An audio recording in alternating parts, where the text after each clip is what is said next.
En France, le chauffage est responsable de 20% des émissions de gaz à effet de serre.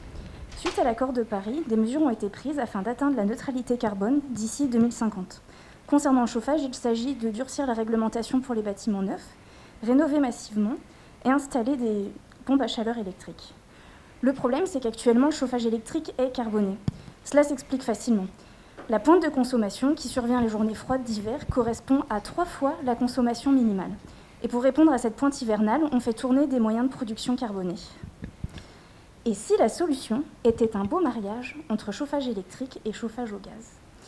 Comme j'adore jouer les entremetteuses, j'étudie l'union parfaite entre une pompe à chaleur électrique et une chaudière gaz dans les liens sacrés du décarbonage. Les systèmes qui coordonnent une pompe à chaleur électrique et une chaudière s'appellent des pompes à chaleur hybrides. Et je développe donc un système de pilotage afin d'activer la chaudière gaz lorsque celle-ci émet moins que la pompe à chaleur électrique. Comme un beau mariage, ça commence par une bonne préparation. J'ai passé ma première année de thèse à étudier le système électrique français. Pour cela, j'ai pris les différents moyens de production d'électricité, observé leur activation durant les années passées, déduit un ordre d'activation et des contraintes techniques et économiques.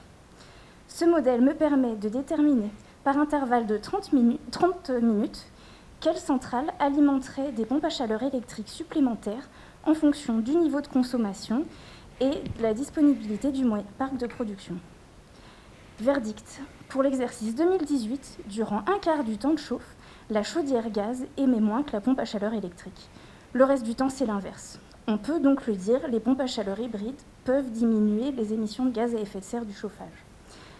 Mais, comme dans tout couple, c'est en réalité plus compliqué, parce que l'activation de la chaudière gaz ne dépend pas uniquement des dynamiques du système électrique.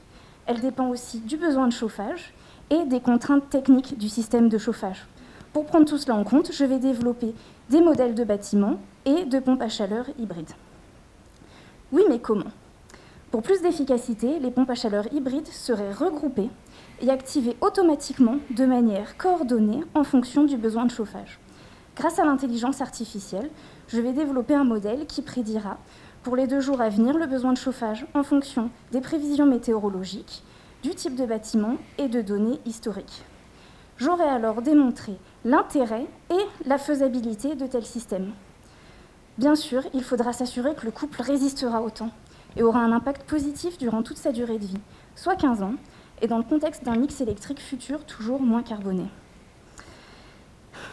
Et j'espère un jour vous dire, électricité et gaz se marièrent, vécurent moins carbonés et eurent beaucoup de pompes à chaleur hybrides.